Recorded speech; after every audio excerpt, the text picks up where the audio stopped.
여러분 인생은요, 뭐 저보다 오래 사신 어르신들이 많은데요. 인생은 많은 사람들이 생각하면 인생이 도대체 뭐냐? 많이 공부도 하고 연구도 하는데요. 한 가지 아는 진리가 있어요. 인생은 내 마음대로 되지 않는 게 인생이다. 그렇죠? 내 마음대로 되지 않아요. 내 마음대로 되는 인생들이 많지 않습니다. 무엇인가 보이지 않은 무슨 손길이 나를 이끌어 간다고요. 성경대로 얘기하냐면 하나님이 우리를 이끌어 가십니다. 믿으십니까? 그러니까 여러분 앞날에 대한 두려움 갖지 마세요. 하나님이 우리를 인도해 줄 줄 믿으시기 바랍니다. 걱정, 근심하지 말으세요. 한 가지 예를 들어볼까요? 하나님의 인도하심이 간단하게 하면 저와 여러분의 만남은 우연이 아니잖아요. 그죠? 하나님의 인도하심 가운데 만남이잖아요. 제가 여러분을 만나려고 여러분이 저를 만나려고 준비한 거 있습니까? 하나님의 인도하심이라고요. 저도 생각해 보면 제가 서울에서 목회하다가 광주로 내려와서 목회할 줄 꿈에도 생각 못했죠. 그때 하나님께서 인도해 주셔서 이 아름다운 교회에 와서 목회하는데 참 감사합니다. 제가 요즘에 날씨도 좋고 그래서 이게 설교 준비하다 지루하면 나가서 공원 도는데 참 행복해요. 얼마나 좋은지 몰라요. 여러분 공원에서 이렇게 도십니까? 제가 우리 성도님들은 거의 못 봤는데 예? 집에서 뭐 하시는지 모르지만 좀 이렇게 산으로 들러주시고 운동 좀 하세요. 너무 좋은 거예요. 새들도 있죠. 하늘도 잔디 참 나오면서 제가 너무 행복해요. 나도 모르게 행복해요. 하나님 감사합니다. 감사합니다. 한 가지는 제가 어디 출타했다가 고속도로로 탁 들어오다가 북광주 IC만 보면 마음이 뚫려요. 얼마나 마음이 좋은지. 참 제가 하나의 은혜 가운데 목회를 은혜 가운데 감당해서 너무 감사하고 또 여러분 만난 것도 너무 감사합니다. 재미난 거 제가 말씀드릴게요. 전에 있던 교회에서 함께 섬겼던 부목사님들 계셔요. 교회가 워낙 컸기 때문에 목사님들이 많거든요. 이게 선후배인데 제가 이제 선배급에 있었는데 이분들이 거의 이제 다 이제 담임 목회를 나가셨어요. 얼마나 재밌냐면 저 바로 위에 있는 분은 어디서 목회하는지 아십니까? 서울에 있다가 대전에서 목회하세요. 저는 광주. 내 밑에 있는 후배는 저쪽 부산. 그 밑에 있는 후배는 저쪽 창원에서 목회해요. 그리고 서울에서도 목회하고 저기 경기도에서도 목회합니다. 가끔씩 만나거든요. 만나면 함께 교제하고 또 교회도 이렇게 서로 이렇게 어떻게 하면 하나님 영광 돌리니까 세미나도 하고 이렇게 하는데 서로 만나면 웃어요. 야, 하나님이 왜 전국 팔도로 우리를 보내셨을까? 부목사 때는 전혀 몰랐어요. 그러니까 다 가면서 진짜 저도 그렇고 우리 저기 선후배 목사님들도 그렇고 참 하나님이 인도하시면 알 수가 없다고. 여러분 하나님이 인도하시면 알 수가 없어요. 그저 하나님 앞에 감사하며 순종하며 사는 것이 잘 사는 삶이에요. 내가 이 길을 걸어가는데 하나님 이게 뭡니까? 필요 없어요 그런 거. 그저 감사하고 하나님이 인도하신 가운데 날마다 주님의 은혜가 넘치면 그 길이 복된 길인지 믿으시기 바랍니다. 그거예요. 인생을 정말 잘 살려면 하나님 손 안에 있어야지 내 뜻대로 되는 게 아닙니다. 오늘 본문의 말씀 보니까 하나님의 사람 사도 바울과 실라라는 사람이 나와요. 근데 그가 어디냐면 지금 감옥에 있어요. 하나님의 사람이 지금 감옥에 갇힌 거예요. 뭐 때문에 감옥에 갇혔을까요? 감옥에서 어떤 일이 일어났을까요? 도대체 하나님의 뜻이 뭔가요? 오늘 이 말씀 함께 나누려고 합니다. 여러분 사도 바울은요 예수님 믿기 전에 율법에 미친 사람이었어요. 그런 바리새인이었고 다른 사람보다 더 의로우려고 하나님 말씀에 철저하게 순종하는 사람이에요. 그 사람에게 양보라는 게 없어요. 오직 하나님 말씀. 그런데 그렇게 하나님 말씀대로 살아간 그가 예수님이 오시고 예수님의 제자들과 예수님 따르는 사람들 보니까 자기 생각에는 예수라는 사람의 제자들이 하나님과 반대된다고 생각한 거예요. 왜냐하면 예수님의 말씀이 율법을 뛰어넘는 하나님의 역사임에도 불구하고 율법을 위배한다고 생각한 거예요. 그래서 사도 바울이 어떻게 하냐? 예수 믿는 사람을 가둬다가 죽이고 그 사람들을 제거하는 것이 하나님의 뜻이라고 생각했어요. 여러분 이해가 됩니까? 하나님을 잘 아는 사람이 하나님이 보내신 예수 그리스도, 독생자 아들 예수 그리스도를 보면서 하나님과 반대되는 사람으로 생각한 거예요. 여러분 신앙은요, 영적 분별이 있어야 돼요. 영적 분별이 없으면 하나님을 대적한다고요. 예수님을 바라보면서도 하나님 보내시는 귀한 구원자로 본 게 아니라 하나님의 반대되는 사람으로 생각했다고요. 그래서 사도 바울이요, 열심히 예수 믿는 사람을 잡아서 가뒀습니다. 이 초대교회 때에 하나님의 은혜로 일곱 집사, 그러니까 우리 식으로 하면 일꾼 7명, 그들을 안수해서 세웠는데 그 7명 중에 가장 성령이 충만한 사람이 있었습니다. 누구죠? 스데반 집사. 스데반 집사가 복음을 전하다가 잡혀서 돌에 맞아 죽었는데 그 돌에 맞아 죽게끔 주동했던 사람이 누구냐? 사도 바울이었다는 거예요.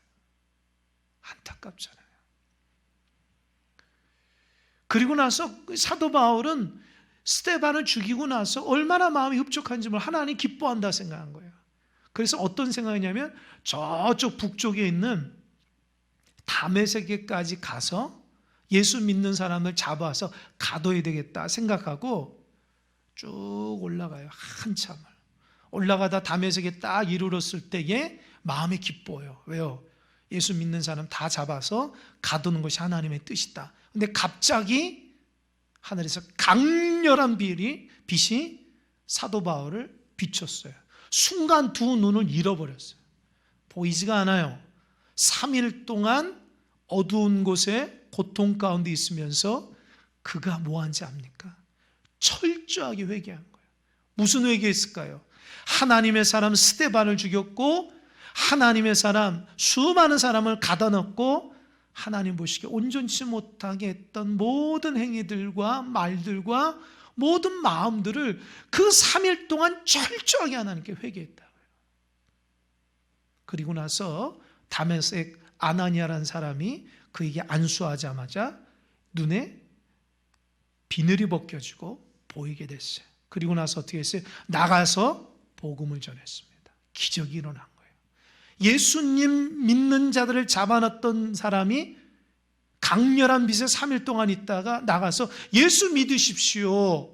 예수님 믿으면 구원받습니다. 사람들이 귀를 의심했어요.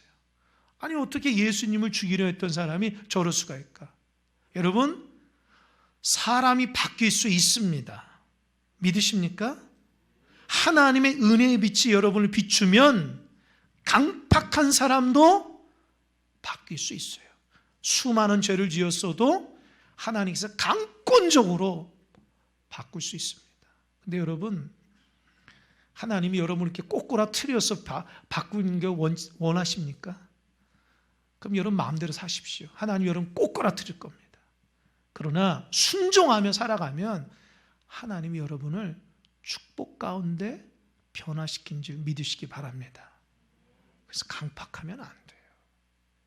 하나님 앞에 늘 부드러운 마음으로 말씀에 순종하며 살아갈 때에 우리 인생이 그리스도 인격으로 잘 다듬어서 변화되는 거예요. 강팍하면 하나님이 사도 바울처럼 강렬한 빛에 의해서 완전히 회개하고 만든다고요. 물론 그것도 하나님의 은혜지만 그게 너무 고통스럽다고요. 사도 바울이 하나님의 은혜 받아서 복음을 전하는데 마음이 뜨거워지기 시작해요. 왜요? 복음을 전할 때 막 기적들이 일어나거든요. 아픈 사람에게 손을 대니까 막 벌떡 일어나고요. 복음을 전하는데 귀신이 떠나가고요. 막 놀라운 역사가 일어나니까 사도 바울이 막 기뻤어요.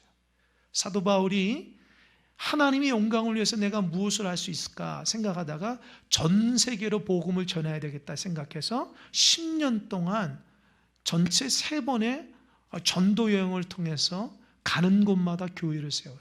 1차는요 2년 동안 소아시아를 다니면서 교회를 세웁니다.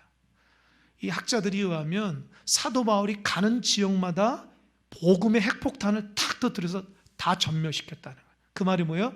다 예수님께 항복하고 돌아왔다는 거예요. 아름다운 교회가 세워지는 거예요. 그 강박했던 사람들이 사도 바울의 복음 앞에 다 무너져서 예수의 사람이 된 거예요. 사도 바울도 놀라죠. 아, 복음에 힘이 있구나. 그래서 어떻게 해요?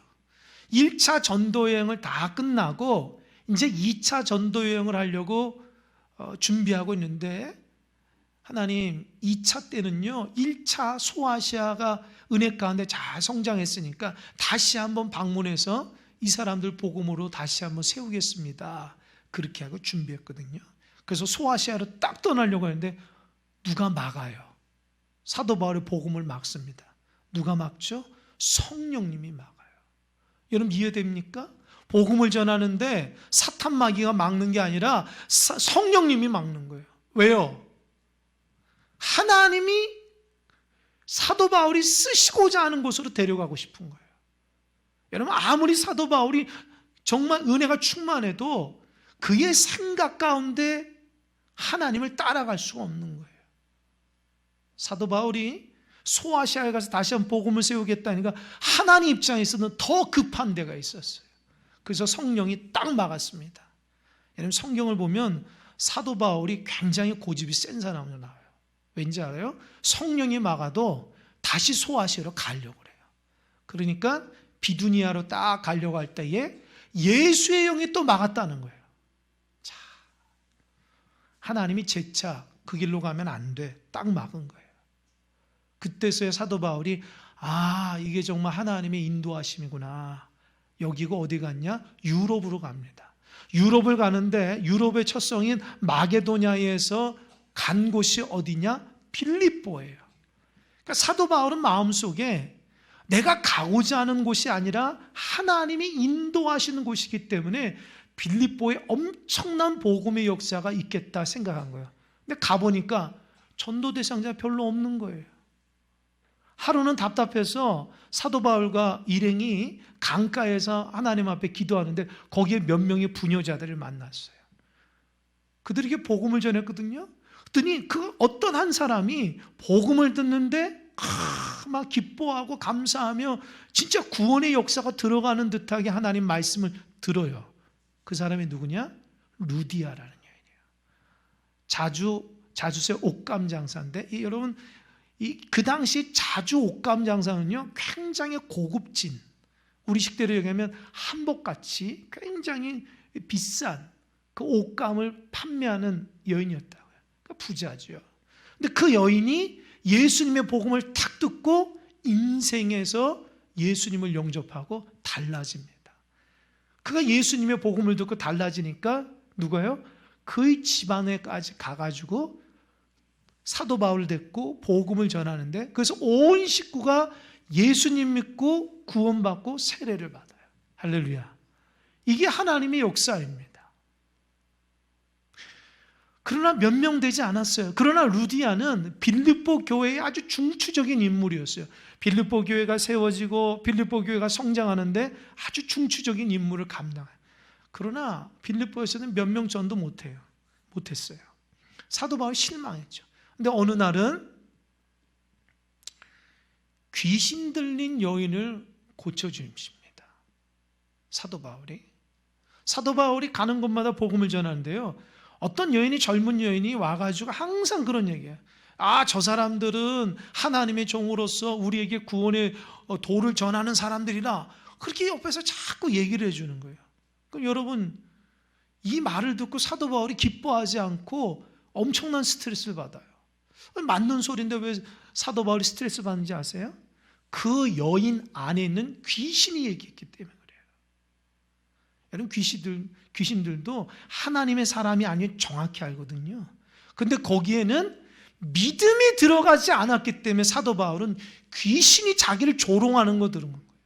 여러분, 세상에 나가서 사람들에게 예수님은 나의 구원자입니다 얘기하고 그러면 할 수 있어요. 우리도 할 수 있고.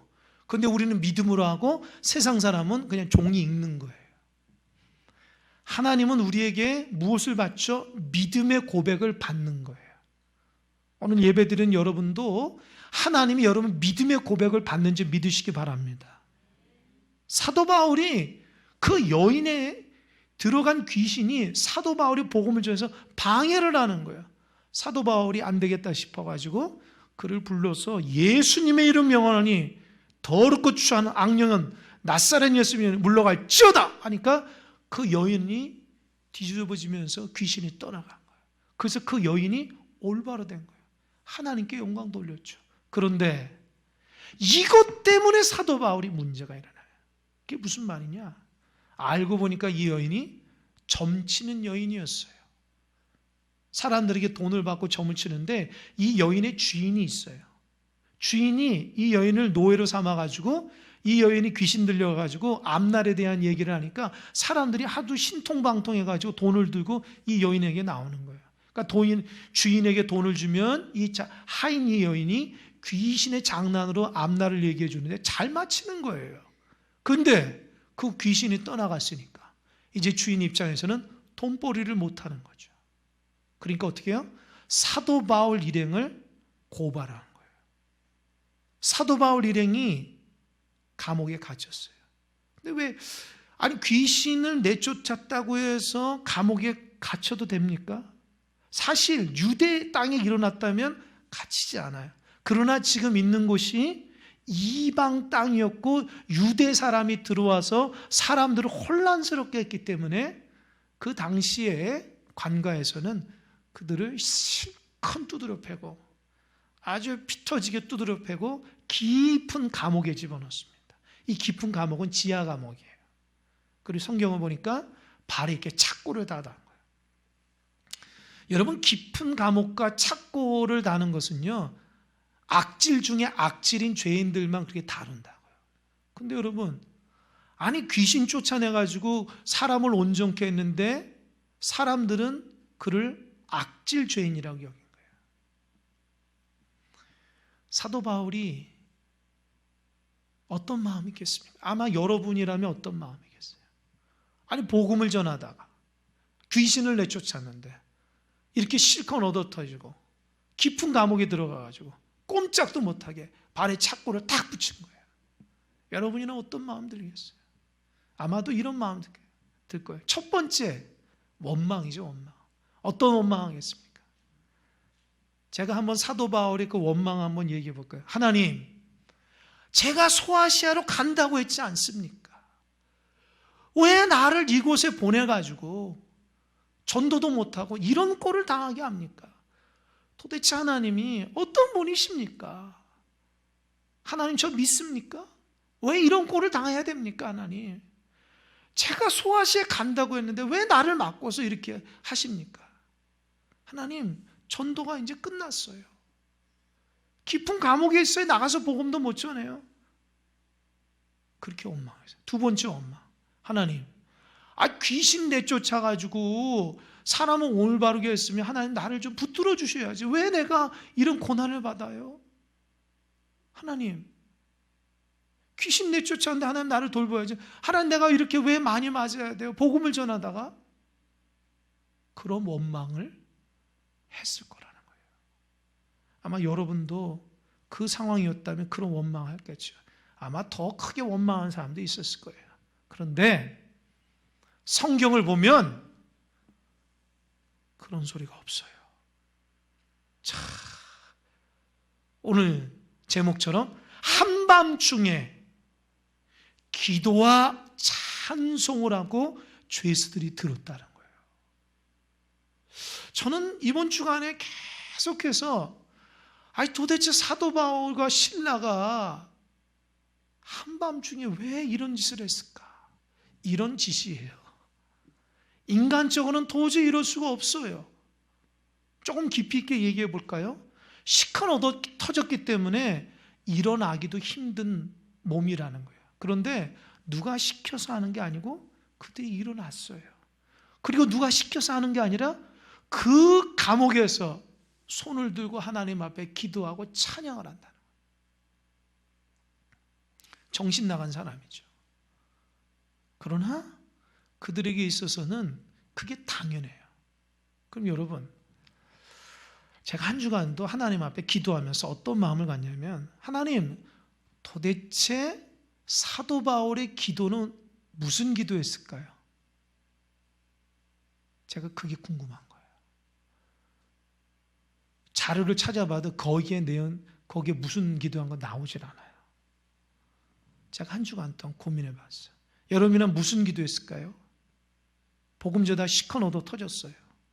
깊은 감옥에 갇혔습니다. 원망을 안 하는데 원망을 안고 기도를 하는 거예요. 그럼 무슨 기도를 하죠? 무슨 기도하겠어요? 첫 번째 제 마음속에 드는 마음이, 사실 이건 기도가 아니다, 그냥 하나님 앞에 원망 섞인 울부짖음이 아닐까, 이런 생각이 먼저 들었어요. 왜요? 하나님, 나를 구원해 주세요.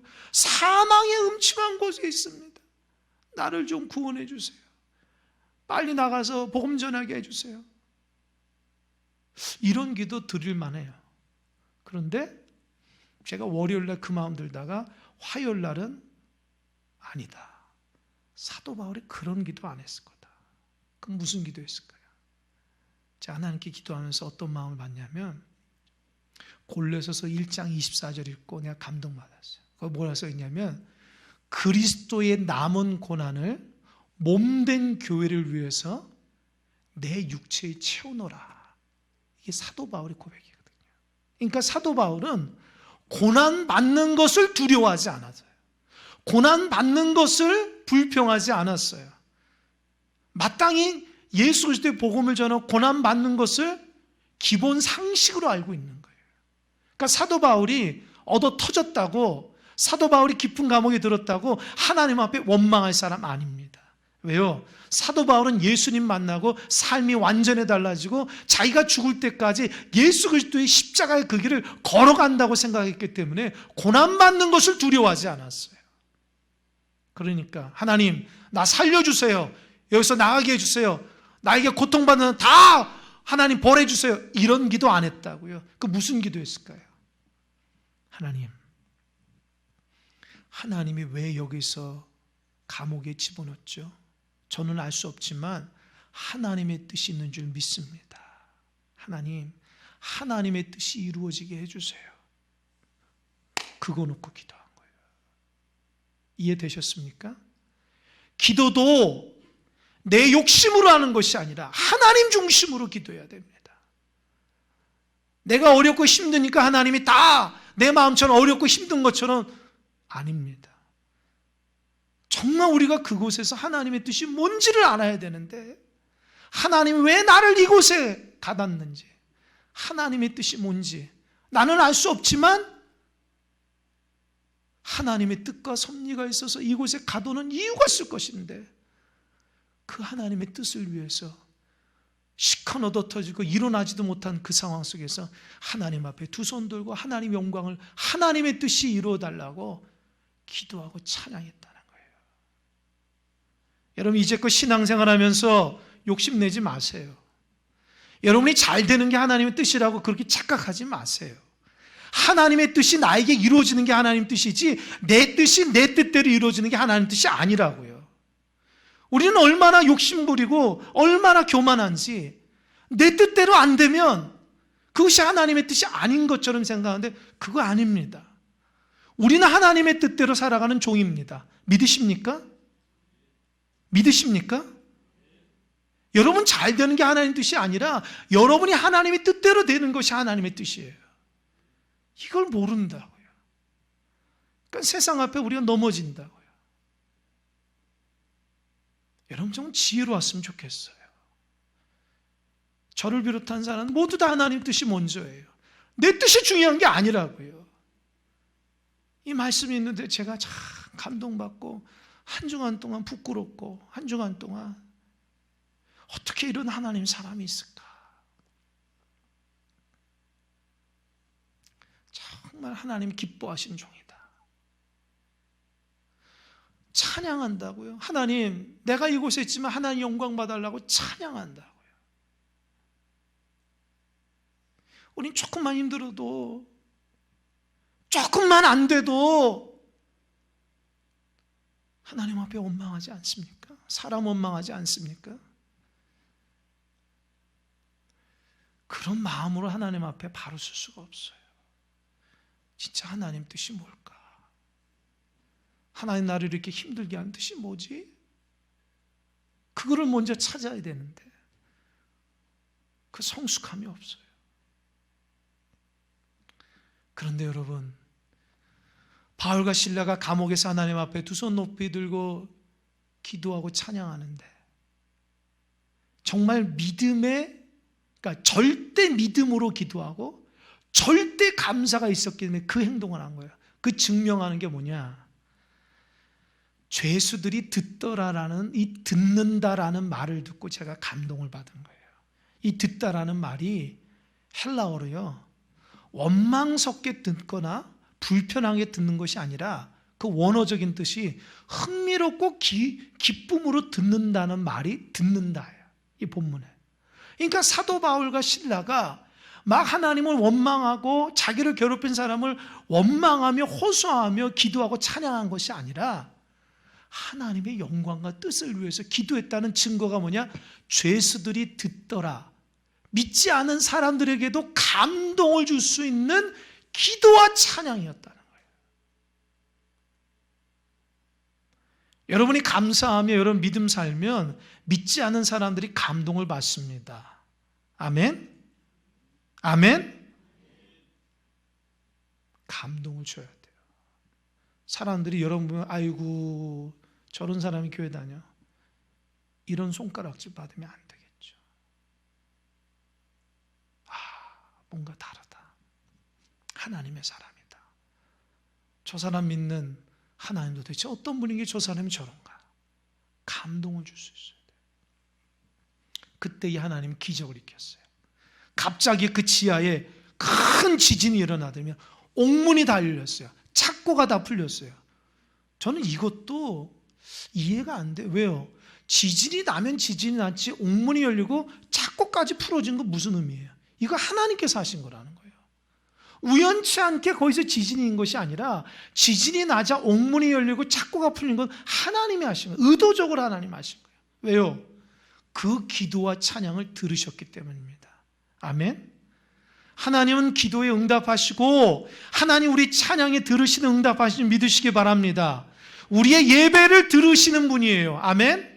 여러분이 어떤 모습으로 드리건 간에 신령과 진정한 하나님 앞에 드리신 자는 하나님이 기쁘게 받는다는 거예요. 이걸 모르고 보이지 않으니까 사람 앞에 보이는 식으로 예배하면 안 돼요. 기도하면 안 돼요. 하나님께서 지금 이 시간 우리의 기도를 받고 이 시간 우리의 예배를 받는다라는 것을 꼭 기억하면서 예배하는 여러분 되시기 바랍니다. 하나님이 역사해 주셨어요. 지진에서 옥문을 열어줬어요. 그런데 그때 간수가 뛰쳐들어온 거예요. 아무도 없는 거예요, 사람이. 그래서 어떻게 해? 야, 내일 아침 내가 죽겠구나. 그래서 칼을 빼서 자기 자신을 딱 찌르려고 할 때에 어떻게 했어요? 사도 바울이 죽이지 마십시오. 죽지 마십시오. 우리가 여기 있습니다. 도망가지 않았습니다. 여러분 여기서 한 가지 궁금한 거. 왜 사도 바울은 도망가지 않았을까요? 하나님 다 열어줬는데, 다 풀어줬는데. 왜 안 도망갔죠? 도망갈 수 있는데? 여러분, 사도 바울은 감옥에 나가는 게 목적이 아니라고 그랬잖아요. 하나님의 뜻이 이곳에 몰아넣었으면 이곳에서 하나님의 뜻을 기다린 거예요. 욕심 부리며 살아가는 사람 이거 견디지 못해. 빨리 도망가 버린다고요. 내 계획이 있는데 내가 이러면 되겠어? 그러나 하나님의 뜻을 믿는 사람은 기다린다고. 하나님의 간수가 와서 죽을 때 그 영혼 살린 거예요. 그랬더니 간수가 그 모습을 보고 감동받아요. 왜 저 사람은 안 도망갔지? 그래서 그 밤중에 사도 바울과 실라가 하나님 앞에 기도하고 찬양을 생각하는 거예요.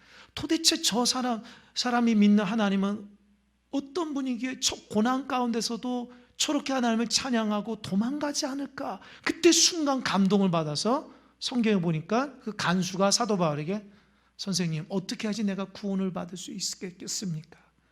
이런 질문을 한다고요. 그러니까 사도 바울의 그 신실한 믿음으로 불신자가 감동을 받은 거예요. 그때 뭐라고 그랬어요? 사도 바울이.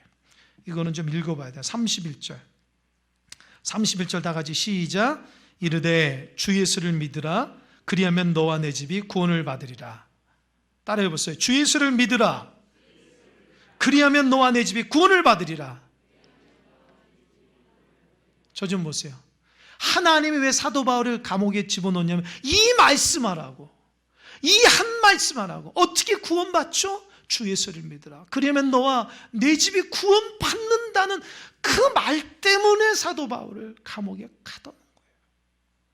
믿음이 없었거나 하나님을 신뢰하지 못했다면 원망불평하며, 그러나 사도 바울은 절대 믿음, 절대 감사, 어떤 상황일지라도 하나님의 뜻이 있다. 끝까지 하나님의 뜻을 찾으니 간수를 살렸고, 뒤에 보니까 간수의 온 집안을 구원했어요. 그 집에 가서 다 세례했어요. 그 밤에. 그리고 아침에 어떻게 되는지 아세요? 밤에 세례하고 다시 감옥으로 왔어요. 야, 왜 도망갈 수 있는데 왜 안 갔을까요? 제가 얘기했죠. 사도 바울은 도망가는 게 목적이 아니라니까 하나님의 뜻이 목적이에요. 다시 감옥에 있어요. 뭐 다른 죄수들은 다 도망가는지 모르겠어요. 아침에 무슨 연락이 온지 아십니까? 야, 그 사람들 석방이다. 할렐루야. 할렐루야. 만약에 사도 바울이 도망갔으면 그 사람은 현상범이 되는 거예요. 그리고 나서 복음 전하지 못해요. 도망자 신세 된다. 그러나 사도 바울은 하나님 믿은 거예요. 하나님 뜻이 있을 거야. 다시 거기에 딱 간 거예요. 그랬더니 공식적으로 석방이다. 여러분, 여러분의 지혜로 살아가지 마십시오. 하나님의 지혜로 살아가야지 제대로 되는 거예요. 여러분 지혜로 살아가다 넘어진다고요. 불평하며 살아가지 마십시오. 감사하며 살아가시길 바랍니다. 왜 우리가 100일 동안 감사한지 아십니까? 이런 상황 속에 만나면 감사라고 하나님 우리를 훈련시키는 거예요. 어떤 교인들은 아유 무슨 뭐 저런 걸 적어내. 그럼 그렇게 사십시오. 어떤 성도는 그래, 목사님 말이 아니야 하나님 말이지. 내 감사를 찾자. 나에게 감사가 뭐 적어서 놓는 거야. 제가 우리 청년들한테 얘기하면 청년들은 몇 개씩 집어넣는지 몰라요.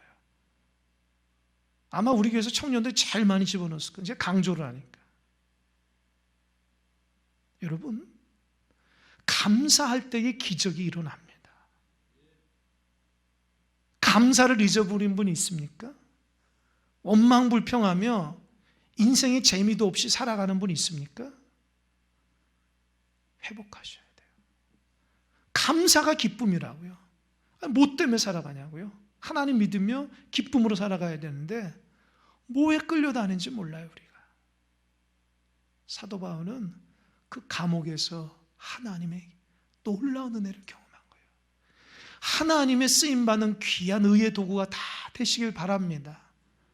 그렇게 해야 돼요. 결론을 맺겠습니다. 예수님 믿는 게 뭡니까?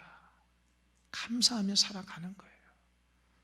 원치 않는 인생길을 걸어가도 그곳에 하나님의 뜻이 있다이고 믿음을 가지고 감사할 때에 하나님이 그곳에서 우리를 통해서 기적을 일으켜 세우십니다. 꼭 믿으시길 바랍니다. 하나님 앞에 한참 멀리 간 사람도 있습니까? 감사를 잃어버리면서 교회 다녀도 입에만 불평불만 달고 다니시는 분이 있습니까? 고치세요. 다시 한번 은혜로 새롭게 되시길 바랍니다. 하나님 우리 인생을 이끌어주는 것이 우리 욕심대로 살아간다고 되는 게 없어요. 믿음의 길을 잘 걸어가서 하나님이 여러분을 딱 볼 때, 야, 내가 너 때문에 기쁘다. 하나님의 큰 사랑교회 예배드리고 기도하는 모습은 내가 이 공동체 때문에 너무 마음이 기쁘다. 그런 자들 다 되시길 주님 이름 간절히 축원합니다. 아멘. 기도하겠습니다.